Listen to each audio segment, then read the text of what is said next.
phone saying 0. That indicates that the door is locked. So when we change that 0 to a 1, the door will unlock. There's a slight delay because it takes a while to update the file.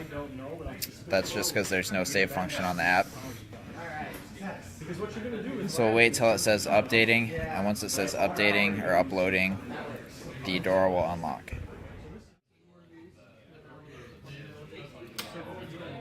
Now that it's done that, we can go back in and change the file back to 0 to relock the door. So now that it's at 0, we'll wait again until it uploads. Once it uploads, the door will re-lock itself.